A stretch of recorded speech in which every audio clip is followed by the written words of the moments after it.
अस्सलामुअलैकुम। जनाब Babubhai सोपारीवाला girls primary school, ધોરણ 8, વિષય વિજ્ઞાન, પ્રકરણ 7, વનસ્પતિ અને પ્રાણીઓનું સંરક્ષણ. વિદ્યાર્થીનીઓ, ગયા તાસમાં આપણે પ્રકરણ 6, દહન અને જ્યોત વિશે અભ્યાસ કરી ગયા. આજે આપણે આપણા આજના તાસમાં પ્રકરણ 7, વનસ્પતિ અને પ્રાણીઓનું સંરક્ષણ, તેના વિશે અભ્યાસ કરીશું. તેમાં આજે આપણે વન નાબૂદીના કારણો, વન નાબૂદીના પરિણામો, વન તેમજ વન્યજીવનનું સંરક્ષણ, આ 3 મુદ્દા વિશે અભ્યાસ કરીશું. તો ચાલો વિદ્યાર્થીનીઓ શરૂ કરીએ.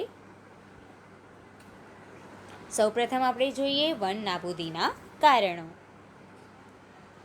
વિદ્યાર્થીનીઓ ધ્યાનથી સાંભળજો. આપણી પૃથ્વી પર વિવિધ પ્રકારની વનસ્પતિઓ તેમજ પ્રાણીઓ જોવા મળે છે. આપણી પૃથ્વીની ઉપર વિવિધ પ્રકારની વનસ્પતિઓ છે અને વિવિધ પ્રકારના પ્રાણીઓ છે. એ તો આપણે જોયા જ છે, ખરું ને? તે માનવ જાતિને ટકી રાખવા માટે તેમજ સારી રીતે રહેવા માટે આવશ્યક છે. માનવ જાતિને ટકાવી રહેવા, બરાબર, ટકી રહેવા માટે તેમજ સારી રીતે રહેવા માટે આપણને માટે એ આવશ્યક છે. આજે આ સજીવોના અસ્તિત્વ માટે વન નાબૂદી એક મોટો ખતરો બની ગયો છે. જેટલા પણ સજીવો છે તેના અસ્તિત્વ માટે વન નાબૂદી એક મોટો ખતરો બની ગયો છે. વન નાબૂદીનો અર્થ છે વનનો નાશ કરીને પ્રાપ્ત જમીનનો અન્ય કાર્યો માટે ઉપયોગ કરવો. વન નાબૂદીનો અર્થ શું? કે વનોનો નાશ કરી, જંગલો કાપીને, બરાબર, પ્રાપ્ત જમીનનો અન્ય કાર્યો માટે, જે જંગલો કાપીને જે જમીન હોય છે, બરાબર, તે જમીનનો અન્ય કાર્યો માટે ઉપયોગ કરવા માટે વન નાબૂદી કરવામાં આવે છે. વનમાં વૃક્ષોની કાપણી નીચેના ઉદ્દેશોથી કરવામાં આવે છે. તો ચાલો આપણે જોઈએ કયા ઉદ્દેશો છે. પહેલો મુદ્દો છે ખેતીવાડી માટે જમીન પ્રાપ્ત કરવી. ખેતીવાડી માટે જમીન પ્રાપ્ત કરવા માટે વન નાબૂદી કરવામાં આવે છે વિદ્યાર્થીનીઓ, બરાબર ને? ખેતીવાડી માટે જમીન પ્રાપ્ત કરવી. પછી ઘર તેમજ કારખાનાઓનું નિર્માણ કરવું. ઘર તેમજ મોટા મોટા કારખાનાના નિર્માણ કરવા માટે વન નાબૂદી કરવામાં આવે છે. જંગલો કાપી કાઢવામાં આવે છે, બરાબર ને? જંગલોનો નાશ કરવામાં આવે છે. પછી ત્રીજો મુદ્દો છે લાકડાઓના ફર્નિચર બનાવવા તથા બળતણ માટે ઉપયોગ માટે, બરાબર ને? લાકડાઓના ફર્નિચર આપણને ઘણી બધી જગ્યાઓ પર આપણે જોઈએ છીએ. ઘરોમાં લાકડાના ફર્નિચર મોટાભાગે હોય છે તથા બળતણ માટે લાકડાનો ઉપયોગ કરવા વન નાબૂદી કરવામાં આવે છે. ઉપરાંત દાવાનળ તેમજ ભયંકર દુષ્કાળ પર કેટલાક કુદરતી વન નાબૂદીના કારણો છે. દાવાનળ એટલે જંગલોમાં અન્ય કારણોસર આગ લાગી જાય તો એને દાવાનળ કહેવામાં આવે છે. તેમજ ભયંકર દુષ્કાળને કારણે પણ વન નાબૂદી થઈ શકે છે. હવે આપણે આગળ જોઈએ વન નાબૂદીના પરિણામો. તેમાં આપણે જોઈએ તો વન નાબૂદીથી પૃથ્વી પર તાપમાન તેમજ પ્રદૂષણના સ્તરમાં વધારો થાય છે. જેમ વૃક્ષો કાપી કાઢવામાં આવે, જંગલોનો નાશ કરવામાં આવે, તેમ પૃથ્વી પર તાપમાન તેમજ પ્રદૂષણના સ્તરમાં વધારો થતો જાય છે. તેનાથી વાતાવરણમાં કાર્બન ડાયોક્સાઇડના સ્તરમાં વધારો થાય છે અને જેને કારણે શું થાય? વાતાવરણમાં કાર્બન ડાયોક્સાઇડના સ્તરમાં પણ વધારો થાય. ભૂમિય જળનો ઘટાડો થાય છે. તેનાથી ખ્યાલ આવે છે કે વન નાબૂદીથી પ્રાકૃતિક સંતુલન પણ પર પ્રભાવ પડે છે. પ્રોફેસર અહેમદે તેમને બતાવ્યું કે જો વૃક્ષોની આ પ્રકારે કાપણી ચાલતી રહી તો વરસાદ તેમજ ભૂમિની ફળદ્રુપતામાં ઘટાડો થાય છે. જો વૃક્ષોની કાપણી સતત ચાલતી રહે તો વરસાદ તેમજ ભૂમિની ફળદ્રુપતામાં ઘટાડો થશે. વરસાદની માત્રા પણ ઘટી જશે અને ભૂમિની ફળદ્રુપતામાં પણ ઘટાડો થશે. તેથી પાકનું ઉત્પાદન સારી રીતે થઈ શકશે નહીં. તેનાથી વધુ પ્રમાણમાં પૂર તેમજ દુષ્કાળ જેવી કુદરતી આફતોની સંભાવના રહે છે. તેનાથી શું થાય છે? વધુ પ્રમાણમાં પૂર તેમજ દુષ્કાળ જેવી કુદરતી આફતોની સંભાવના પણ વધી જાય છે. કોને કારણે? વન નાબૂદીના કારણે. એના આ પરિણામો છે. યાદ રાખો કે વનસ્પતિને પ્રકાશ સંશ્લેષણ માટે કાર્બન ડાયોક્સાઇડની જરૂર હોય છે. ઓછા વૃક્ષોનો અર્થ છે કે કાર્બન ડાયોક્સાઇડના ઉપયોગમાં ઘટાડો થવો, બરાબર ને? ઓછા વૃક્ષોનો અર્થ શું છે? કે કાર્બન ડાયોક્સાઇડના પ્રમાણમાં ઘટાડો થવો. જેનાથી વાતાવરણમાં તેની માત્રા વધી જાય છે. અને વાતાવરણમાં તેની માત્રા વધી જાય છે કારણ કે કાર્બન ડાયોક્સાઇડ પૃથ્વી દ્વારા પરાવર્તિત ઉષ્મીય કિરણોને શોષી લે છે.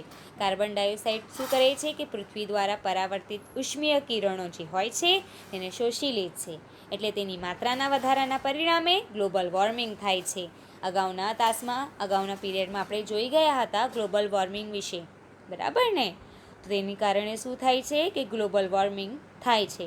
પૃથ્વીના તાપમાનમાં વધારાથી જલચક્રનું સંતુલન ખોરવાય છે અને જેમ જેમ પૃથ્વીના તાપમાનમાં વધારો થાય છે તેમ તેમ જલચક્રનું સંતુલન પણ ખોરવાય છે અને વરસાદમાં પણ ઘટાડો થાય છે, બરાબર? જેને કારણે દુષ્કાળ આવે છે. જેને કારણે શું થાય છે? દુષ્કાળ આવે છે વિદ્યાર્થીનીઓ. આ છે દુષ્કાળનો ચિત્ર, બરાબર ને?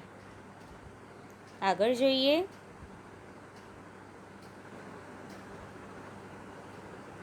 ભૂમિના ગુણધર્મોમાં પરિવર્તનનું મુખ્ય કારણ વનનાબૂદી છે. કોઈપણ ક્ષેત્રમાં ભૂમિના ભૌતિક ગુણધર્મો પર વનસ્પતિ ઉછેર અને વૃક્ષોની અસર પડે છે. કોઈપણ ક્ષેત્રમાં ભૂમિના ભૌતિક ગુણધર્મો પર વનસ્પતિ ઉછેર અને વૃક્ષોની અસર પડે છે. ધોરણ 7ને યાદ કરો કે વૃક્ષ કેવી રીતે જમીનના ધોવાણને અટકાવે છે. જેટલા પણ વૃક્ષો હોય વિદ્યાર્થીનીઓ એ જમીનના ધોવાણને અટકાવે છે. ભૂમિ પર વૃક્ષોની માત્રા ઘટવાના કારણે ભૂમિનું ધોવાણ વધે છે અને જેમ વનનાબૂદી કરવામાં આવે, વૃક્ષો કાપવામાં આવે તો વૃક્ષોની માત્રામાં ઘટાડો થઈ જાય છે અને ભૂમિનું ધોવાણ પણ વધી જાય છે. ભૂમિનું ઉપરનું પડ એટલે સ્તર દૂર કરવાથી નીચેના સખત પથ્થરોના સ્તરો દેખાય છે. પછી શું થાય છે કે જે ભૂમિનું જે ઉપરનું પડ હોય તે ધોવાઈ જાય છે અને જે સખત પથ્થરો હોય તે રહી જાય છે, જેનાથી ભૂમિમાં સેન્દ્રિય પદાર્થો, બરાબર, તેનો ઘટાડો થાય છે તથા તેની ફળદ્રુપતામાં પણ ઘટાડો થાય છે. ધીમે ધીમે ફળદ્રુપ ભૂમિ રણમાં ફેરવાઈ જાય છે. જેટલી પણ ફળદ્રુપ ભૂમિ હોય તે રણમાં ફેરવાઈ જાય છે કારણ કે જમીન ધોવાઈ જાય છે, બરાબર? જેને કારણે રણ નિર્માણ થાય છે. વન નાબૂદીના કારણે ભૂમિની જળ સંરક્ષણતામાં પણ ઘટાડો થાય છે તથા ભૂમિની ઉપરના પડની મારફતે નીચેના સ્તરોમાં પાણી પ્રવેશવાની ક્રિયા અસર ઊભી થાય છે. પછી શું થાય છે વિદ્યાર્થીનીઓ કે ભૂમિની ઉપરના પડની મારફતે નીચેના સ્તરોમાં પાણી પ્રવેશવાની ક્રિયામાં અસર ઊભી થાય છે, જેને પરિણામ સ્વરૂપે પૂર આવે છે, બરાબર ને? જેને પરિણામ સ્વરૂપ શું થાય કે મોટા મોટા પૂર આવે. ભૂમિના અન્ય ગુણધર્મો જેવા કે પોષક તત્વો, બંધારણ વગેરે પર વનનાબૂદીની અસર થાય છે. ભૂમિના પોષક તત્વો, બંધારણ વગેરે પર તેની અસર નીવડે છે. આપણે ધોરણ 7માં અભ્યાસ કર્યો છે કે વનમાંથી આપણને અનેક ઉત્પાદનો પ્રાપ્ત થાય છે. વનમાંથી આપણને ઘણા બધા ઉત્પાદનો પ્રાપ્ત થાય છે. વનમાંથી આપણને ઘણી બધી વસ્તુઓ મળે છે. તે ઉત્પાદનની યાદી બનાવો. તમારે તે બધા ઉત્પાદનોની યાદી તમારી નોટમાં બનાવવાની છે કે આપણને જંગલોમાંથી કઈ કઈ વસ્તુઓ પ્રાપ્ત થાય છે. જો આપણે વૃક્ષોને સતત કાપતા રહીશું તો શું આ ઉત્પાદનોની તંગીનો પણ સામનો કરવો પડશે? હા, આ બધા જેટલા પણ ઉત્પાદનો આપણને જંગલોમાંથી મળે છે તેની તંગી ઊભી થઈ જશે. હવે આપણે જોઈએ વન તેમજ વન્યજીવનનું સંરક્ષણ.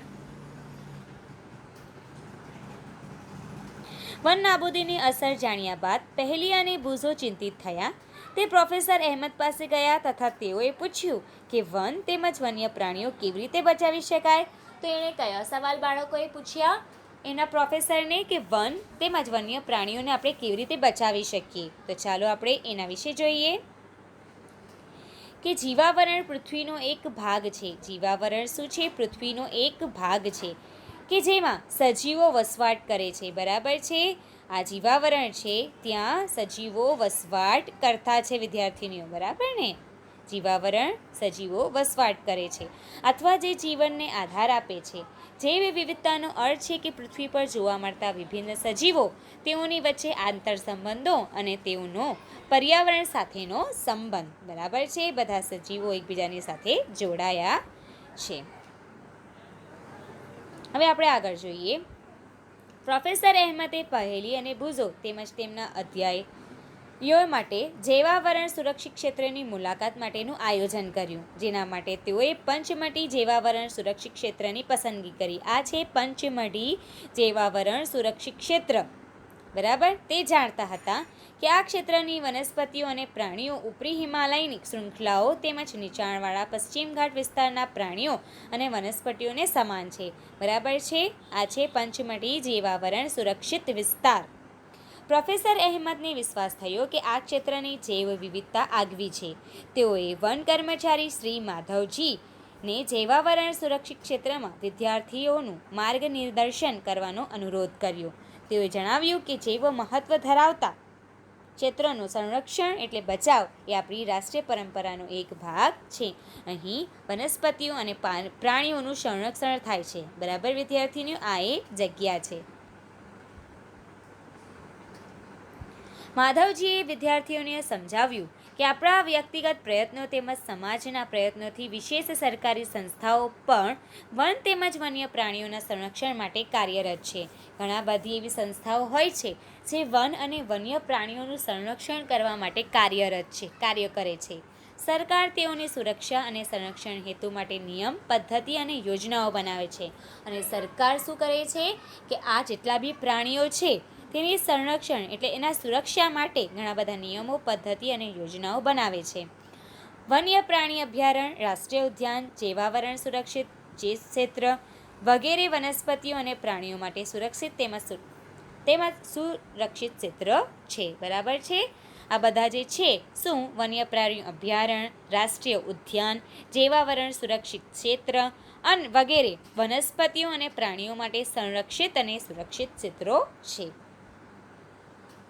વિદ્યાર્થીનીઓ, આપણે આગળ જોઈએ તો જાણવા જેવું છે વનસ્પતિઓ અને પ્રાણીઓ અને તેમના નિવાસોના સંરક્ષણ માટે તેમને સુરક્ષિત ક્ષેત્રે જાહેર કરવામાં આવે છે. બરાબર ને? જેટલી પણ વનસ્પતિઓ હોય ને પ્રાણીઓ હોય તેની સુરક્ષા માટે એક સુરક્ષિત ક્ષેત્ર જાહેર કરવામાં આવે છે, જેને આપણે અભયારણ્ય, રાષ્ટ્રીય ઉદ્યાન, જૈવાવરણ આરક્ષિત વિસ્તાર કહીએ છીએ, જ્યાં પ્રાણીઓની સુરક્ષા થતી હોય. બરાબર. વૃક્ષારોપણ, ખેતી, ચરવું, વૃક્ષોની કાપણી, શિકાર, ચામડું પ્રાપ્ત કરવા માટે શિકાર વગેરે આ ક્ષેત્રો પર પ્રતિબંધ છે. અને આ ક્ષેત્રોની ઉપર શું શું હોય કે વૃક્ષારોપણ, ખેતી, ચરવું, વૃક્ષોની કાપણી કરવી કે પ્રાણીઓનો શિકાર કરવો, ચામડું પ્રાપ્ત કરવા માટે જે શિકાર કરવામાં આવે છે વગેરે આ જગ્યાની ઉપર તે પ્રતિબંધ મૂકે છે. અભયારણ્ય, એના વિશે જોઈએ તો એવો વિસ્તાર કે જ્યાં પ્રાણીઓ તેમજ તેના નિવાસ પર કોઈ પણ પ્રકારની ખલેલથી સુરક્ષિત હોય. અભયારણ્ય એટલે શું કે એવો વિસ્તાર કે જ્યાં પ્રાણીઓ તેમજ તેના નિવાસ કોઈ પણ પ્રકારના ખલેલથી સુરક્ષિત હોય. રાષ્ટ્રીય ઉદ્યાન, એના વિશે જોઈએ તો વન્ય પ્રાણીઓ માટે આરક્ષિત ક્ષેત્ર જ્યાં તે સ્વતંત્ર રૂપે નિવાસ તેમજ પ્રાકૃતિક સંસાધનોનો ઉપયોગ કરી શકે. અને છેલ્લે છે જૈવાવરણ આરક્ષિત વિસ્તાર. વન્ય સજીવો જેટલા પણ હોય તે વનસ્પતિઓ તેમજ પ્રાણીઓ અને તે વિસ્તારના આદિવાસીઓનો પરંપરાગત રીતે જીવન પર્યાય હેતુ માટે વિશાળ સુરક્ષિત વિસ્તાર. બરાબર વિદ્યાર્થીનીઓ? તો આ પ્રમાણે વન્ય વનસ્પતિ, બરાબર, એટલે વનસ્પતિઓ અને પ્રાણીઓનું સંરક્ષણ એટલે રક્ષણ કરવામાં આવે છે. આ ક્ષેત્રો આપણે જોઈએ તો આ બધા ક્ષેત્ર છે તેના આ ચિત્ર છે વિદ્યાર્થીનીઓ, જ્યાં તેનું સુરક્ષિત રીતે આપણે સંરક્ષણ કરી શકીએ. તો વિદ્યાર્થીનીઓ, આજે આપણે 3 મુદ્દા જોયા. તમારે 3 મુદ્દા ધ્યાનમાં રાખવાના છે. આ ઉપરાંત તમને જે પણ પ્રશ્ન ગૂગલ ફોર્મમાં આપવામાં આવે તે તમારે ગૂગલ ફોર્મમાં સબમિટ કરવાના છે અને સાથે તમારી વિજ્ઞાનની નોટમાં સારા અક્ષરે લખવાના છે. અહીં આપણો તાસ પૂર્ણ થાય છે. Thank you.